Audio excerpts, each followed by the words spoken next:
ಧನಿಶ್ರೀ news.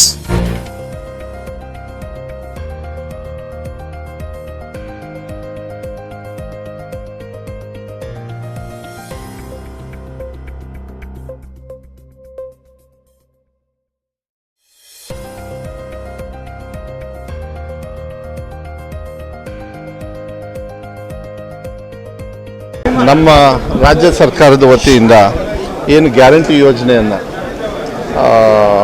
ಜನರಿಗೆ ಸಹಾಯ ಆಗ್ತಕ್ಕಂಥ ವ್ಯವಸ್ಥೆಯಲ್ಲಿ ಎಲ್ಲ ಡಿಸ್ಟ್ರಿಕ್ಟ್ ಹೆಡ್ ಕ್ವಾರ್ಟರ್ಸಲ್ಲೂ ಕೂಡ ಅವ್ರದ್ದೇ ಆಗಿರ್ತಕ್ಕಂಥ ಒಬ್ಬರು ಅಧ್ಯಕ್ಷರು ಮಾಡಿ, ತಾಲೂಕು ಮಟ್ಟದಲ್ಲೂ ಕೂಡ ಅವರನ್ನು ಅಧ್ಯಕ್ಷರು ಮಾಡಿ ಬೇರೆ ಬೇರೆ, ಯಾಕೆಂದರೆ ಅದು ಜನರಿಗೆ ತಲುಪಬೇಕು. ಯಾವುದೇ ಕಾರ್ಯಕ್ರಮ ಮಾಡಿದರೂ ಕೂಡ ಜನರಿಗೆ ತಲುಪಿದಾಗ ಮಾತ್ರ ಅದು ಸರ್ಕಾರಕ್ಕೆ ಒಳ್ಳೆಯ ಹೆಸರು ಬರ್ತದೆ.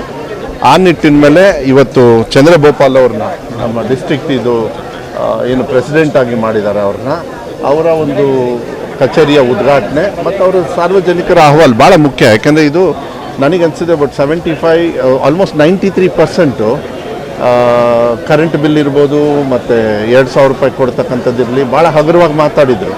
ಆದರೆ ಇವತ್ತು ನನಗೆ ಗೊತ್ತಿರೋ ಪ್ರಕಾರ ಒಂದು 2%ಗೆ ಏನಾದರೂ ತೊಂದರೆ ಇರ್ತಕ್ಕಂಥದ್ದು ಇದೆಲ್ಲ ಅಹವಾಲು ನೋಡಿದಾಗ, ಯಾಕೆಂದರೆ ಸಂಖ್ಯೆ ಜಾಸ್ತಿ ಇರೋದ್ರಿಂದ ಅವ್ರಿಗೆ ಸಹಕಾರ ಆಗಬೇಕು. ತಾಲೂಕು ಮಟ್ಟದಲ್ಲೂ ಕೂಡ ಎಲ್ಲ ಕಡೆಯೂ ಇದ್ದಾರೆ. ಇದು ನನಗೆ ಭಾಳ ಸಂತೋಷ ಏನು ಅಂದರೆ ಭಾಳ ಹೆಮ್ಮೆ. ಇವತ್ತು ವಿರೋಧ ಪಕ್ಷದವರು ಭಾಳ ಹಗುರವಾಗಿ ಮಾತಾಡಿದರು.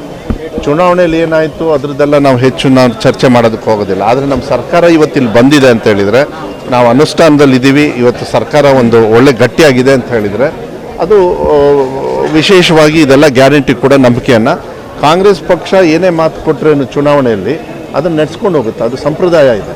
ನೀವು ಇಷ್ಟು ಎಲ್ಲ ಮುಖ್ಯಮಂತ್ರಿಗಳ ನೀವು ಹಿಸ್ಟ್ರಿ ತಗೊಂಡಾಗ ಒಂದು ಮಾತು ಕೊಟ್ಟಾಗ ಮತ್ತೆ 5 ವರ್ಷವೂ ಕೂಡ ಅವರು ಪೂರ್ಣ ಮಾಡ್ತಕ್ಕಂಥ ಸಂದರ್ಭದಲ್ಲಿ ಯಾವುದೇ ಸಮಸ್ಯೆ ಬಂದಾಗ ಬಡವ್ರ ಪರವಾಗಿದ್ದಾಗ ತಕ್ಷಣ ತೀರ್ಮಾನ ತಗೊಳ್ತೀವಿ. ಅದು ದೇವರಾಜ ಅರಸು ಸಂದರ್ಭದಲ್ಲಿ ಇರ್ಬೋದು, ಬಂಗಾರಪ್ಪಾಜಿಯವರು ಇರ್ಬೋದು, ಈಗ ಸಿದ್ದರಾಮಯ್ಯ ಅವರು ಇರ್ಬೋದು, ಇದನ್ನೆಲ್ಲ ತೊಗೊಂಡಾಗ ಪಟ್ ಅಂತೇಳಿ ತೊಗೊಳ್ತಕ್ಕಂಥ ಸ್ವಭಾವ ಇದೆ. I am very happy. But ಭಾಳ ಪ್ರೌಡ್ ಅನಿಸುತ್ತೆ, ಭಾಳ ಖುಷಿ ಅನಿಸುತ್ತೆ, ಹೆಮ್ಮೆ ಅನಿಸುತ್ತೆ. ಇಂಥ ಕಾರ್ಯಕ್ರಮದಲ್ಲಿ ಮನೆಮನೆಗೂ ಕೂಡ ಕಾರ್ಯಕ್ರಮ ಕೊಡ್ತಕ್ಕಂಥ ಒಂದು ಕಚೇರಿಯ ಉದ್ಘಾಟನೆ. ಧನಿಶ್ರೀ ನ್ಯೂಸ್.